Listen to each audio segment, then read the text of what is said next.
Pengacara ex-Wamenakar Immanuel Ebenezer atau Noel Aziz Yanuar resmi melaporkan 5 pimpinan dan sejumlah pejabat KPK kepada Dewas KPK sebagai bentuk keberatan dari kasus tahanan rumah tersangka kasus dugaan korupsi pembagian kuota haji tambahan 2023-2024 yang juga merupakan ex-Menteri Agama Yakut Khalil Qomas.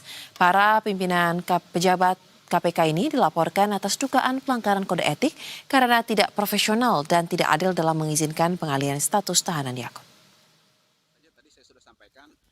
Pengacara ex-Wamenakar Noel Aziz Yanuar melaporkan pimpinan KPK dan sejumlah pejabat tersebut kepada Dewas di gedung KPK Kuningan, Jakarta Selatan pada Jumat siang imbas keputusan KPK yang mengizinkan Yakut menjadi tahanan rumah selama Lebaran. Dalam pelaporan itu, mereka membawa sejumlah barang bukti, khususnya bukti-bukti pernyataan pihak KPK dari media massa.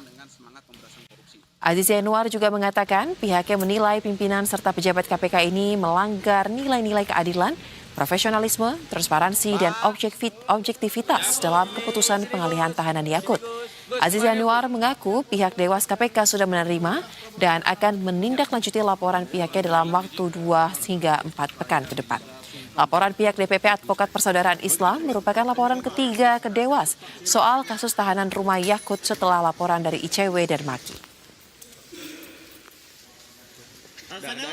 Ya, yang pertama jelas kita sampaikan ada beberapa hal yang diduga dilanggar oleh pihak komisioner dari KPK, yaitu yang pertama adalah nilai dasar keadilan, kemudian juga profesionalisme, kemudian juga ada lagi mengenai transparan dan juga tidak objektif, serta yang terakhir bertentangan dengan etika pemerintahan.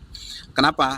Karena memang yang perlu kita garis bawahi adalah ini adalah sepengetahuan kami ini sangat jarang dan satu anomali, satu kejadian extraordinary crime mendapatkan privilege. Memang betul yang dikatakan ada di KUHAP, ada di peraturan perundang-undangan dan setiap warga tahanan atau binaan itu berhak untuk hal tersebut. Akan tetapi ini satu anomali terkait dengan extrajudicial crime yang dilakukan oleh Status tahanan rumah ex-Menteri Agama Yakut Khalil Qomas menjadi polemik dan menuai kecaman publik. Hal ini pertama kali terungkap dari keterangan istri mantan Wakil Menteri Ketenagakerjaan Immanuel Ebenezer, yakni Sylvia Rinita Hareva.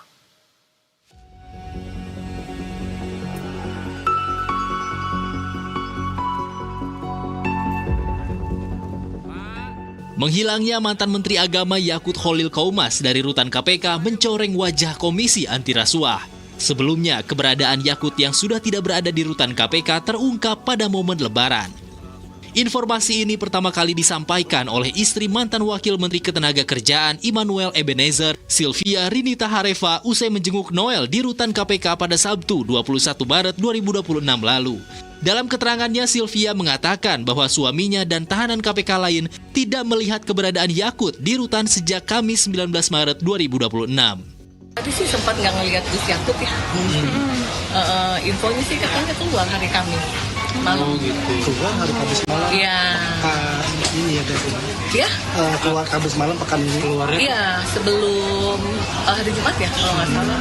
Infonya sih katanya mau diriksa ke depan, tapi sholat Id kata orang-orang dalam ya nggak ada, beliau nggak ada. Berarti sejak Kamis malam keluar itu sampai dengan sholat Id rekan-rekan di rutan tuh nggak pernah ngelihat. Nggak ada.